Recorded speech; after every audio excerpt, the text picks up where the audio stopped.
Have you ever walked into a room in your home and just felt tired? Not because of your body, but because of the clutter, the piles, the noise that doesn't make a sound, but still somehow weighs on you. If so, you're not alone. And you're not broken. You're just surrounded.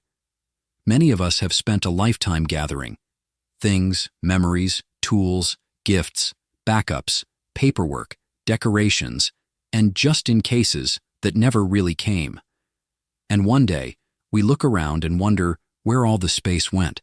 Not just the space in the house, but the space in the mind, the peace in the heart. But there's good news. Minimalism doesn't have to mean white walls and empty closets. It doesn't mean throwing everything away or giving up comfort. In fact, real gentle minimalism is about making room for what matters most.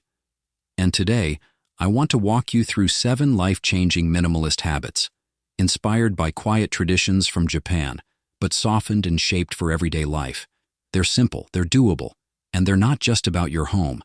They're about your heart, too. Because at this stage in life, whether you're 55, 70, or 90, you've already lived a lot. You've earned your rest. And these habits, they're not here to push you. They're here to support you. So let's begin with something small and see how even the tiniest shift can open the door to something beautiful. Number 1, you don't need to start with the whole house or even a whole room. Start with just one corner. Maybe it's a side table, a single drawer in the kitchen, a shelf that's been overrun. That one chair in the corner of your bedroom that's quietly become a coat rack. Don't worry about finishing. Just choose one small place where your eyes can rest, where your hands can tidy, where your heart can breathe. There's a quiet joy in this habit, because when we clear one corner, we're not just moving objects. We're making a promise to ourselves. I still care about my space. I still have the power to change my surroundings. I still deserve a place that feels calm. You might find things in that corner you forgot you even had, and that's okay. Memories live in things, but memories also live in you. You don't have to keep the object to keep the love. As you clear, don't rush. Play some soft music. Open the window. Take breaks. And if something's hard to let go of, it's okay to keep it a little longer. Minimalism isn't a race. It's a return to ease, to simplicity, to the feeling of walking into a room and smiling. After that one corner is cleared, pause and look at it. Feel it. This is your space. You made this. And no matter what else the day brings, you gave yourself this little patch of peace. That's no small thing. In fact, it's everything. And here's the secret. That one clear corner? It starts to spread. It becomes a ripple. And slowly, without pushing or forcing, you'll notice you want to clear another spot. Not because you should, but because it feels good. Minimalism begins in moments, not marathons. And one corner is more than enough to begin something wonderful. Number 2, pause before you buy. Let me ask you something softly. Have you ever brought something home, maybe from the store, maybe from online, and when it arrived, it felt exciting for a moment, but that feeling faded faster than you expected? That's not your fault. It's not a weakness. It's simply how most of us were trained to feel.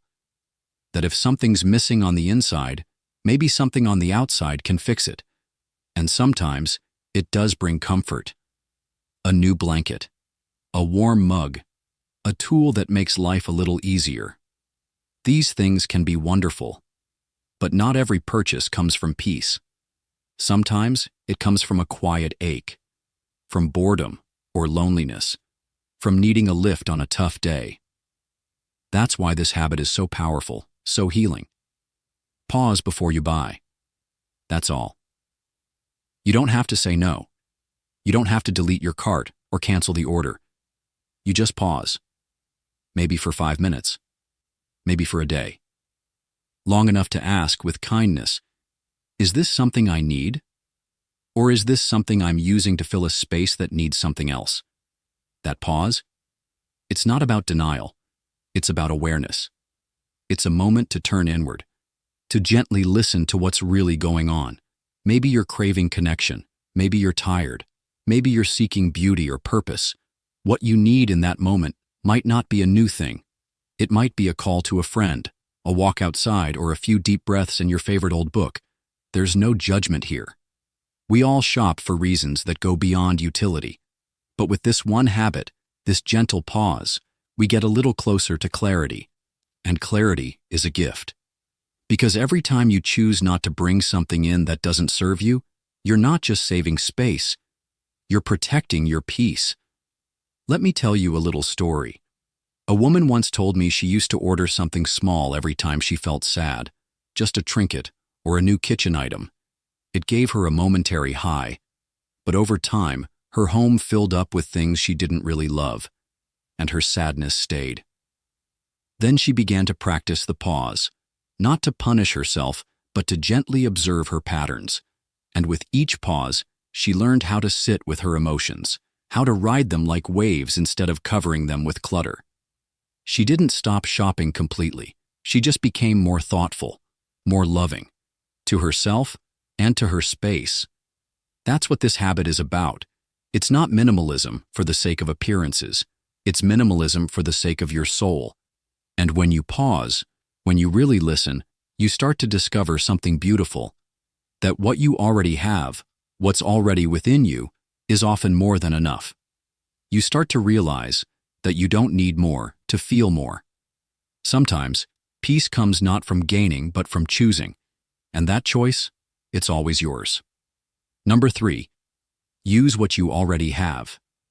Take a moment and look around your space.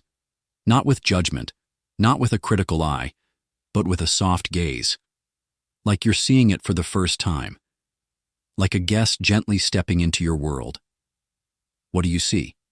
Maybe there's a stack of old books on a shelf, a cozy sweater folded away in a drawer, a jar of lentils in the back of your pantry. Things once chosen with care now quietly waiting. Here's a gentle truth many of us forget. We already own so much more than we use. And that's not a reason to feel guilty. That's a reason to feel hopeful. Because you don't need to buy something new to feel renewed. Sometimes what you're searching for has already found you. It's just waiting to be noticed again.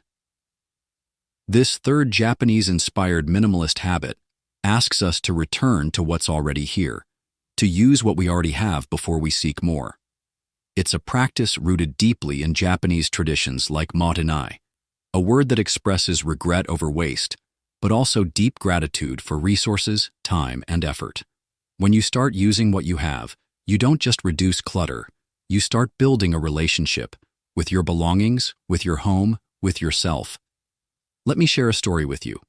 A man I once knew, let's call him David, had a drawer full of notebooks. He loved the idea of journaling, but every time he saw a beautiful new cover, he couldn't help buying another. He'd write a page or two, then set it aside, always chasing the feeling that the right notebook might make the habit stick. One day, he challenged himself to finish a single one, just one. And as he did, something shifted. He began to see his own handwriting as a thread of continuity, page after page. He didn't need another notebook. He just needed to feel present with the one already in his hands.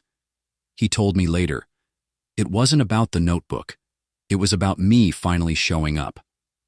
That's what this habit is really about. It's not just about saving money or using up pantry items or wearing clothes you forgot you had. It's about showing up for your life with presence, intention, and appreciation.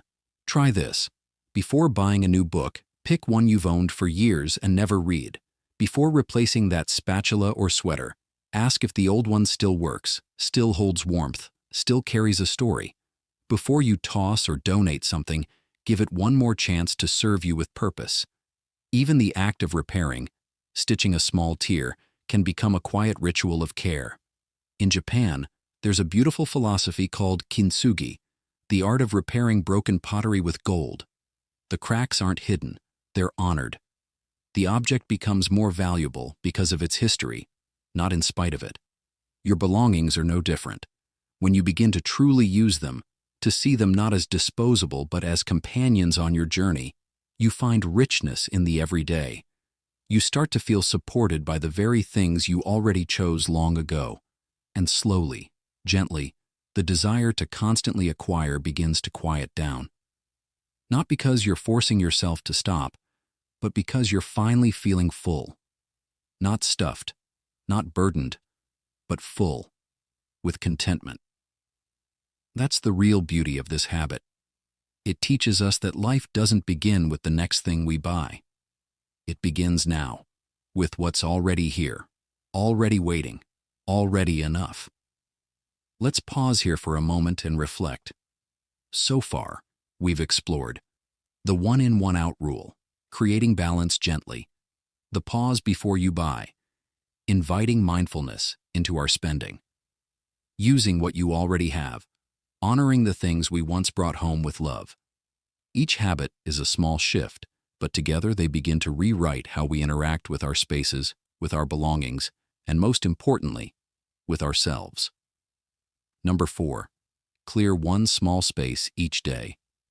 There's a quiet kind of magic in clearing a little space, not the overwhelming kind, not the pull everything out of the closet chaos that leaves you drained and doubting. I mean the kind of clearing that feels like making room for your breath. Just one drawer, one shelf, one small space. That's it. This habit, clearing one small space each day, is drawn from a Japanese approach that values gentle, continuous improvement. It's called Kaizen. Kaizen isn't about dramatic overnight change. It's about tiny intentional steps taken consistently over time. And when it comes to minimalism, this habit is where that philosophy truly shines. You don't need a weekend. You don't need a plan. You don't even need to know what you'll clear tomorrow. You just need today and one small space. Let me share a memory with you. My grandmother, who lived well into her 90s, had the most calming home I've ever been in. It wasn't fancy. It wasn't perfectly organized, but it breathed peace. Every morning after her tea, she'd quietly tend to one small area. A drawer with loose recipes, a windowsill where dust had gathered, a corner of her closet where an old sweater lived. She wasn't trying to declutter her life. She was simply practicing care, a little bit each day. And over time, her home became a sanctuary of intentional living. What I love about this habit is that it meets you wherever you are. If today is a good day, maybe you clear out your nightstand and wipe it down with a warm cloth. If today is a hard day, maybe you toss just one expired spice from the back of your kitchen shelf. And that's enough. Because the power of this habit isn't in how much you do, it's in how often you show up. Over time, you begin to trust yourself again. You start to realize that you don't have to conquer everything at once. You just have to begin, and begin again and again. Slowly, those small spaces become clearings in the forest of your life, places where light can come in. And then something even more powerful happens. You feel lighter, not just in your home, but in your mind, your body, your heart. You start carrying less in places no one else can see. That's the quiet strength of this habit. It builds resilience, confidence, peace. So maybe tonight, before you turn in, you open that one drawer that always sticks. You clear it out slowly, wipe it down, place only what belongs back in, and then you close it with a soft smile. Because you've created a little order in your world, a little room to breathe. That's the gift of small clearings. And now, we're ready for habit 5. Number 5, the gentle reset. Picture this. The day is winding down. Dinner dishes are washed. The light outside has softened. There's a stillness settling into the house. And in this calm space, you walk through your home for just 10 minutes, resetting it for tomorrow. You fluff a pillow, tuck away a throw blanket, straighten a few things on the counter. You take a deep breath. This is the gentle reset. Not a chore, not a demand, not a perfectionist sweep through your home. Just a loving pause to honor your space, to honor your day, to honor yourself. In Japan, this kind of daily rhythm is quietly embedded in many households. It's not loud, it's not rigid. It's just a natural, respectful way of closing the day with intention. And there's a deeper truth behind it. How we end our days shapes how we begin the next one. I want to tell you about someone I know, a kind woman named Helen. She's in her late 70s, lives alone now, and has developed this beautiful habit of doing what she calls her evening tidy. She lights a small candle in the kitchen, she plays soft music, and then slowly, she walks through her space, putting things back where they belong. She says it makes her feel like she's tucking her home in for the night, and she wakes up feeling welcomed by her own space. That's what the gentle reset offers. It's not about aesthetics, it's about energy. You're not scrubbing floors or deep cleaning. You're simply setting your home and your heart into a place of calm readiness. You might take 5 minutes to prep coffee for tomorrow, wipe the bathroom sink, put your shoes by the door. These small grounding gestures anchor us. They say, I am here. This space is mine, and I am caring for it with love. What's beautiful is, the gentle reset is flexible. If you're tired, it's okay to do just one thing. Fold a blanket, turn off the lights with presence. The habit isn't about doing it all, it's about doing it kindly. And over time, this habit builds more than tidiness. It builds trust. Trust that you can end your day with peace. Trust that tomorrow will greet you with clarity, not chaos. Trust that your home can hold you gently. It's one of the quietest, minimalist habits, but it's also one of the most powerful, because when you wake up to a home that's already smiling at you, you start your day already supported. Let's gently pause here. You've now walked with me through the one in, one out rule. The pause before you buy. Use what you already have. Clear one small space. Each day, the gentle reset. Each of these practices is like a stepping stone, leading not toward restriction, but toward freedom. Freedom from overwhelm. Freedom from guilt. Freedom to feel safe, spacious, and whole in your own home. Number 6. Seasonal shedding.